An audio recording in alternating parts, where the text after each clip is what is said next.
Leicester City nil, Arsenal 2. That was painful. I'm honestly, I'm gonna be blunt. That was painful, yeah. But let's start with the positives. You know what? No. I said it was painful. Let's do negatives first. Let's do negatives first because yeah, that was a hard watch. It was. I mean, I knew that this game was going to be a tough watch going into it. I wasn't very optimistic. I thought, we probably win because Leicester are the worst defensive team in the league. So if there's going to be any games where this front line is going to score some goals, it would be Leicester. They literally have conceded more goals than any other team in the Premier League. And I was honestly, the worries that I had were more right because we looked terrible. That first half was disgusting. Honestly, it was so gross. I wanted to turn it off. I was on live on TikTok. Big up to everyone who was on the live over on TikTok. Make sure to follow me. Link in the description of this channel. You can go follow me on TikTok. That would be great. I had a lot of fun on the live. I watched the City game after, but yeah, that was tough. I mean, I thought first 10 minutes we didn't really create anything. I mean, neither team really did. It was a little bit boring. But Leicester had a few chances, There were a couple of times where they hit us lacking, We were... I don't know. It wasn't good. Lewis Skelly did have that touch off the line. I think it was in the second half. So that was great from him. I thought that the midfield wasn't great. Rice had his usual just great game. I honestly think Rice has probably been our best player since Saka's injury. And I don't even think it's really close, if I'm being honest. Maybe Gabriel. Um, Look, defensively we were pretty good. Like, we conceded a few chances, but we dealt with them pretty well. Raya didn't really have to make any, like, massive saves. There were a couple of shots that just taken straight to him that he dealt with fine. But yeah, didn't really concede a lot of chances to Leicester, and that's the thing that we do. Like, I know we have conceded. The last time we played them, we did concede 2 goals, but they were both like, there wasn't really anything we could have done. Like the first goal, poorly defended set piece, but really came out of nothing, and then the second goal from fucking Justin. Like, oh my god, that was one of the best finishes we've conceded since I've fucking supported Arsenal. But then, like, I remember the year Leicester got relegated, we literally had a game where we conceded, like, 0.02 XG. It was, like, the best defensive performance in Premier League history. So usually Leicester don't get a whole lot of joy when we play them. I think that's our 7th win in a row against Leicester or something. So we do handle them quite well. And today, look, defensively we didn't let them have a lot, but going forward we were nothing. I mean, we didn't really have any chances at all in the first half. I mean, I'm looking at the stats right now. There was sort of that one Trossard effort that was saved. It was a good run in behind. I thought he was offside, but it was a good shot from Leandro Trossard. There was also a header from Rice that he wasn't able to get a good connection on, but for the first half, I mean, that was pretty much it, and was that from a corner? I can't remember. But yeah, just really nothing first half. I thought the second half we did look a lot better. Even without the 2 goals, I thought we were playing like free-flowing football. We were creating more chances. I do think that is when the Lewis Skelly clearance off the line happened. I think it was like 5 minutes or something before the goal. But we did look a lot better, and I thought honestly the game changed when Raheem Sterling got taken off. And I'll get to Raheem Sterling when I do player ratings, but yeah, I mean, oh, I don't ever want to see him start again, and that's not even. I don't even think that's a reasonable request because we've got nobody. Yeah, I thought the football looked a lot better in the second half. I mean, Trossard had like a pretty mediocre game. He did put in a good cross for the second goal. But yeah, really that first sub, that first sub where we took off Raheem Sterling and brought on Marino. That is when the game changed. We moved Trossard out to the left, put Marino up front, and I thought we looked a lot better after that substitution. And then obviously we scored the 2 goals, and Mikel Merino, take a bow because look, I've been critical of him this season. I think that he hasn't really done very well. He hasn't ever once made me think that he should start. Maybe while Rice was out for that short period of time, but he stepped up today. He did. He scored two goals that I don't think anyone else in that front line scores. I mean, the first goal, I haven't even mentioned Ethan. I cannot believe I haven't mentioned Ethan. He was man of the match today. Just unbelievable. But that cross that he delivered, perfect cross. It was a nice low cross, perfectly weighted. It didn't need Marino to generate any power, and I do think that that is a big reason why Havertz has been struggling because a lot of the crosses that he's been getting his head on, they haven't been very good crosses. It's required him to generate a lot of power, and I think that generating power, whether it's striking the ball or heading the ball, is the thing Havertz is worst at. Like he really doesn't have any. I don't even know what the word is to describe it. But he really can't attack a ball like a proper striker can. And even Marino, I mean, it was a well-placed header at the near post into that sort of bottom corner. And then the second goal, I literally said on my live that Arsenal are one of the worst counter-attacking teams in the Premier League. And then just as I say that, we go on a counter, Trossard plays a ball in, and Marino sneaks it into that near post area. Again, two finishes that I don't think anyone else on the team makes. And I mean, fair play because he did step up today. He really did. He won us that game. But I want to talk about Nwaneri because this kid is fucking incredible. Yeah, he is a special, special talent. I mean, you look at Nwaneri and Lewis Skelly, and I didn't think Lewis Skelly had his best game. He was alright. But I mean, they've both, you have players like, I don't know, like McAtee at City, who have come in, and McAtee did score against Newcastle, who've come in, and they've just done well. Like, they've been okay, but these two have thrived. They haven't, like, McAtee is a player that's just survived. Like, he's come in, scores a couple goals in the FA Cup, I think, scored a goal today, like, he's been doing well, but Nwaneri and Lewis Skelly, like, they're actually thriving in this team. Like, this is the second time that we've seen them both start in the Premier League. The first one against Wolves, it didn't really, like, count that much because, Skelly got sent off and then Nwaneri got hooked to half-time. Whereas today, like, we actually got to see them both play. Skelly didn't play a full 90. I think he got hooked in, like, in the 76th minute. It was a double sub where he took Partey off and him for Calafiori and Jorginho. But I thought they've both done so well since they've come into the team. Like Nwaneri, let me bring up Nwaneri's stats for this game because Nwaneri, and this is based off FotMob. Nwaneri was the player of the match. He was given a 9.0. I agree, he was man of the match. Nwaneri completed the most dribbles, 7. Nwaneri had the most tackles with 3. Nwaneri hit the woodwork, which that effort was that was almost a brilliant goal. And that was one thing I loved about Nwaneri, and we've seen it with Saka over the past year. Either foot, he's a threat. A lot of people have said that Saka is useless with his right foot, but I think that over the past year or so, his right foot's gotten a lot better, and we saw it with Nwaneri.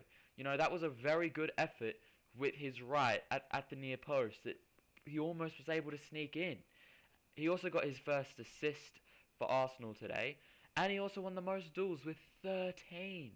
I mean, he just put in an absolute clinic. That's up there for his best game for Arsenal. I honestly think it was because he played the full 90, I'm pretty sure. Yeah, he did. He played the full 90. He was the only member of that front line that didn't get subbed off. And I just thought he was exceptional. I mean, I'm scared that we're going to run him into the ground. But in terms of can we rely on him to get results, I'm not scared. Like it's only the fitness thing. It's only that I think that if we play him too much, it could derail his career because he's not, since he's 17, he's not all that physically. But in terms of like, is he good enough to start for Arsenal? I think he is. Like when we get Saka back, I'm very interested to see how Arteta implements them into the team. Whether he, decides to start. Well, I think Saka has to start on the right, but whether he chooses to play Nwaneri and Odegaard together, or maybe even drop Odegaard to the bench because I didn't think Odegaard was great today. But yeah, he's just phenomenal. I thought that a lot of players on that pitch played well. A lot of them were quite poor. Like I'll discuss it more when I get into the player ratings. But yeah, I mean, look, it wasn't pretty, but we got the 3 points, and that's all that I needed from this game. I said it on live before the game. I don't care how we win this game as long as we get the 3 points. And I know that it's just papering over the cracks. I get it. This isn't sustainable in any way. But I've said countless times, the title race, honestly, for me is done. Like, I get it, we're only 2 points behind Liverpool, but Liverpool go and beat Wolves tonight, and they extend the lead back to 7, and Liverpool are just a way better team than we are. So look, I understand if fans want to have hope. I don't think that the players should have this mentality. The players should go into every game treating it like a cup final. But for me, I mean, I'm just looking at top four. I'm looking down the table, and we'll have after I do player ratings, we'll just sort of have a little bit of a look at the table. But yeah, I mean, it was just a really really good win in the end. Like it wasn't a good performance, but winning 2-0. I know it's only Leicester, but I think the positives just come from Mikel Merino because for me, he has to start up front against West Ham. He does. I don't see how he doesn't get into this team. We can't play Sterling. That performance from Sterling was a disaster class. It was a genuine disaster class. Oh, he's just not at the level anymore. And I don't want to pile on Sterling because he's gotten so much from everybody. Because I don't want this to make us forget the player that he has been in his career. But he's just not the same player anymore. Like, leave the football before the football leaves you. The football's left him. But let's do player ratings. Raya, I think an 8 is fair. I'll go with an 8. I mean, he didn't. How many saves did he make? He made the 2 saves. I thought his distribution was okay. I remembered. Yeah, that's not too bad. I thought his distribution was okay. There was one moment after the first goal where he made a good high claim. That's I think his best attribute, his ability in the air. Lewis Kelly, I think his 6.9 is pretty harsh. I'd probably go with a 7. I mean, it wasn't a vintage Lewis Kelly performance, but I mean, he saved us from going 1-0 down. He inverted into midfield well, offered support. Gabriel and Saliba, I feel like 7s are both pretty fair for them. They just really didn't have a whole lot to do. They shut Leicester out whenever they had sort of any chance of scoring a goal at all. And then Timber 7, yeah, I think 7 across that whole defensive line is fair. They didn't really have a lot to do, but they kept an away clean sheet, so you can't really fault them in any way. Rice, I'd probably give him an 8. I thought that Rice was just his usual phenomenal self. He's been our most informed player. He's just such a workhorse. I mean, I thought, like, I'll get to Partey, but Rice had so much work to do today, and he did it well. Partey, I'll give a 5. I mean, look, there were a couple of good moments here and there, but I thought he was pretty wasteful on the ball, which isn't something that I've really been able to say about Partey this season, because I've actually been one of his biggest fans this season. I thought he's been exceptional. Yeah, he's really working for another maybe like a 1-year extension or something. And then Odegaard, I'll give a 6. I mean, why has he gotten his 7.2? I mean, he completed 63 passes, but created 2 chances, so that's alright. But I mean, I didn't really notice him a whole lot in the game, to be honest. There were a couple of balls he played over the top that he put too much on or didn't put enough on. His weight of pass has been his biggest issue. Like an Odegaard stinker, he just goes missing. But it's also like the weight of pass. Whenever he plays these balls in over the top or tries to play someone in, make a creative pass, he always overcooks it. And I don't know, I feel like he's still carrying some sort of discomfort because we know how good he can be. We know how technically gifted he is. He's an absolute magician. I thought he was our best player last season. But yeah, he hasn't really been up to it lately, and I think today was another one of those games. Sterling can get a 2. I mean, one of the worst performances I've seen an Arsenal player put in. I mean, he literally just leaves the ball. Like, he gets the ball, and he just like if you're a player like Odegaard, right? where he's actually trying to play players in. He's recycling possession, doing what he usually does, picking it up from the back third and moving it up the pitch, taking it to the final third. He carries the ball well. Whereas Sterling, he literally does nothing. Like, you don't want him to get the ball. Every time he gets the ball, he just loses it. And when you're a team like Arsenal, who relies so much on keeping the ball, recycling possession, creating chances, you can't be losing the ball like that so much, you know? We can't be this wasteful, especially when we don't really have any clinical players. Trossard, I'll give a 6. I mean, other than that ball that he played in to Marino for the assist, I didn't think he had a great game. And Oneri with a 9, that is absolutely fair. He was man of the match for me. And then the only one of the subs that I think really should be rated is probably Marino. I'd give him a 9 because, I mean, he's come on and he's won us the game. He scored 2 goals, 2 great finishes. First one, again, header from... It was a nice header, and then the second one, just good counter-attacking football. So, yeah, I thought him and Nwaneri are probably the 2 best players on the pitch. Maybe Rice is a contender as well. But now that I've looked at that game, let's just take a look at the Premier League table. I'll make a video about the City game, and I'll more discuss, like, you know, the other games that occurred today. But yeah, I mean, we're 4 points behind Liverpool, which is great. They do have their game in hand against Wolves at Anfield, one of the easiest fixtures they'll get all season. You'd expect them to win, which means we'll be 7 points behind them. But as I said, I'm looking down the table, and I think it's been a really good day because Forest and Newcastle this week, Forest, Newcastle, and Chelsea all lost. City and Brentford were the only teams really in that top 7. And I think these are the teams that are sort of competing for top 4. Obviously not Liverpool.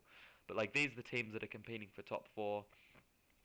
And it's a good week for us because we're now, no matter what happens with Liverpool, we're guaranteed to be 6 points clear in second. And say what you want about, second FC. Second is big. I think we have to finish second because even though we haven't really come close to winning the league, maybe we will in the end, I don't know.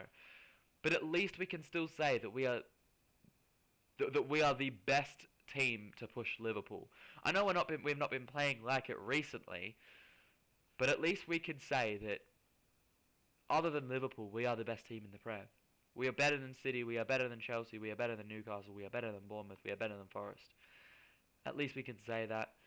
So yeah, I mean, as I said, it wasn't pretty at all, but a win's a win. And I'll take the 3 points where they come. We just got to move game by game. Next up, we've got West Ham. Let me check when that is exactly.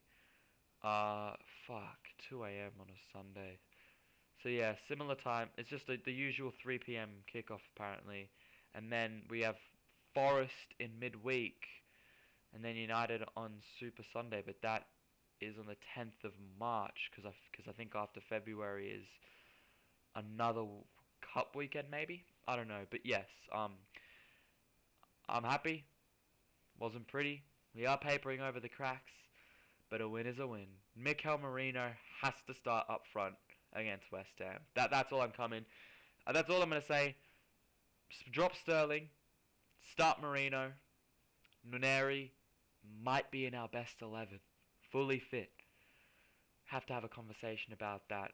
Come on, you Gunners.